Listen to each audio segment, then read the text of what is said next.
शख्स ने, एक एएसआई है, इसने कश्मीर में एक मां के साथ एक छोटी बच्ची का, अलीशा का 3-4 दिन तक रेप होता रहा।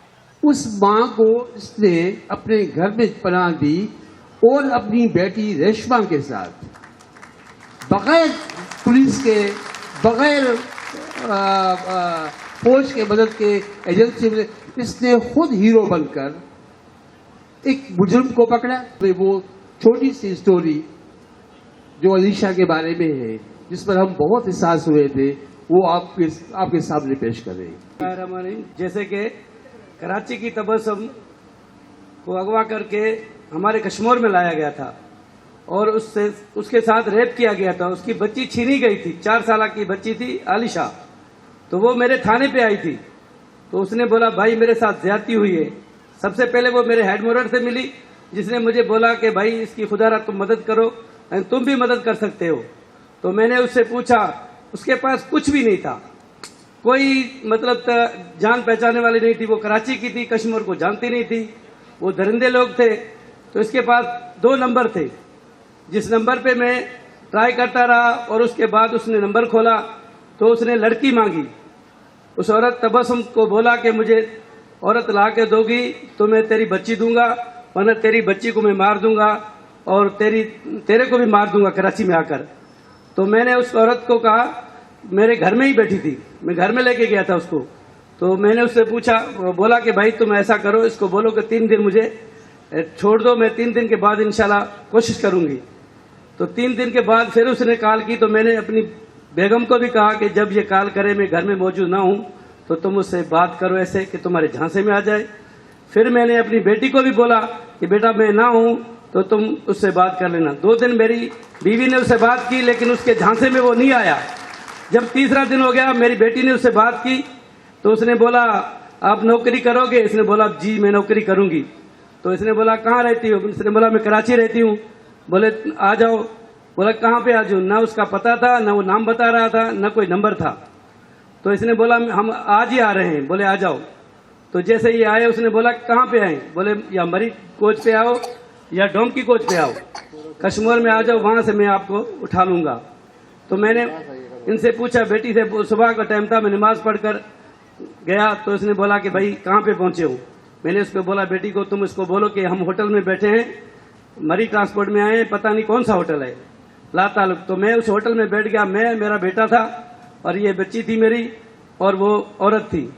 तो वो होटल में नहीं आया तो मैं समझा शायद उसने मुझे देखा है। तो उसने मेरी बच्ची को कॉल की, उस औरत को भी, कि पार्क में आओ जहां मैं पहले आपको बिठाया था, लेके गया था खाना खिला के, वहां पे आ जाओ। तो फिर जैसे उसने उधर बोला तो मैंने अपनी बंदोबस्त किया नफरी का, कुछ पुलिस वाले वहां मैंने लगाए। मैंने बोला तुम पार्क में जाकर उधर गश्त करो, अपना वाक करो, ताकि लोग ना समझे कि ये भाई पुलिस वाले हैं। तो वो मेरे पुलिस वाले वहां वाक कर रहे थे। तो मैं बेटे को लेकर वहां पहुंच गया। तो 10-15 मिनट के बाद वो आया, वो दरिंदा आया। जैसे वो आया तो मेरी बेटी के साथ उस औरत से पहले बात की, फिर मेरी बच्ची के साथ बात कर रहा है। बोलता है तुम बाहर आ जाओ। तो मेरी बच्ची ने बोला तुम अंदर आ जाओ, हम तो तेरे को जानते भी नहीं है। तो उसने यूं हाथ हिलाया। जैसे उसने हाथ हिलाया तो मैं अपनी नफरी को जो है तैयार, मैंने बोला यही बंदा है। जैसे वो आया अंदर, इससे बात की, इसका निकाह हटाया मेरी बच्ची का। तो बोलता है तुम सिंधी हो? मेरी बच्ची ने बोला मैं सिंधी तो नहीं हूँ, उर्दू स्पीकिंग हूँ, कराची के रहने वाली हूँ। तो उस तबस्सुम से पूछा उसने कि क्या ये और तुम सिंधी लाई हो? तो उसने बोला हाँ मैं ये सिंधी लाई हूँ। तो उसने दोबारा मेरी बच्ची का निकाह उतारने की कोशिश की, क्योंकि हम सिंधी है ना, ये फुल्ली भी पहनते हैं, वालियां भी पहनती है। उसने देखकर इसको जो है दोबारा गिरबान से पकड़ लिया मेरी बेटी ने। जैसे उसने निकाह दूसरा उतारा तो हम भी नजदीक थे, हमारे पुलिस वाले भी नजदीक थे। मैं फिर उसको थाने पे लेके गया, फिर उससे पूछा। उसने बोला कि बच्ची मेरे घर में है। तो मैं उधर चला गया, उसके घर बहुत दूर था, उसके घर में गया, मैं उस औरत को लेके गया। बच्ची हमें नहीं मिली, बच्ची नहीं मिली तो हम परेशान हो गए। मैंने बोला यार काश हम उस बुजुर्ग को ले आते, इसके घर में पता नहीं कहाँ रखी थी। तो एक गलत टप्पड़ पड़ा था गंदा, उसमें वो बच्ची पड़ी थी। देखा तो आलिशा थी, उसकी हालत तो बहुत खराब थी। तो हम बच्ची को देखा, उसने बहुत ज्यादती की थी 7 दिन पूरे। तो हम उसको उठा के ले आए। यकीन करो ना, जब हम तो हमारे को सब लोग कहते हैं कि भाई पुलिस जालिम है, लेकिन डॉक्टरों जैसा कोई भी नहीं है, डॉक्टरों जैसा कोई भी नहीं है।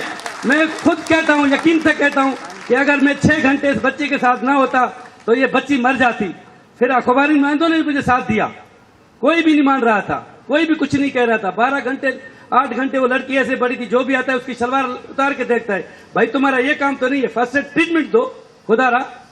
जो डॉक्टर आता है, एमएस आता है, ऐसे ही करता है। हमें तो बिल्कुल अंगुलियां बिल्कुल उठाते हैं, भाई हम तो कुर्बानियां देते हैं, हमारे बच्चे भी आपके पास कुर्बान है, लेकिन आप खुदारा कुछ अपने बच्चों का ख्याल करें, अपने बच्चों को ऐसे नहीं छोड़ें, अपने बच्चों को खुद स्कूल पहुंचाएं, वहां से लेके घर पे आए, बच्चों को ऐसे नहीं छोड़ें, अपने बच्चों की खुद हिफाजत करें तो अच्छा होगा, बेहतर यही होगा। बस यही कहते हूं मैं। शुक्रिया आपका।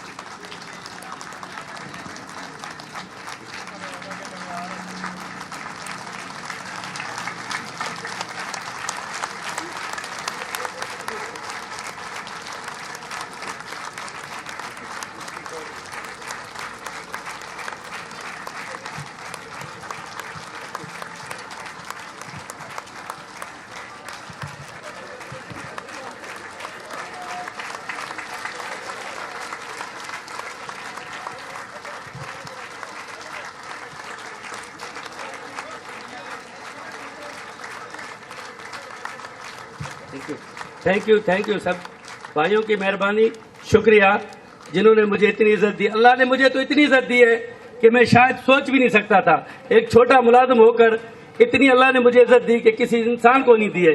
ये तो शुक्र है मेरे मौला का, एक अच्छे काम करने में। इंशाल्लाह हमारी पुलिस अच्छा काम करेंगी।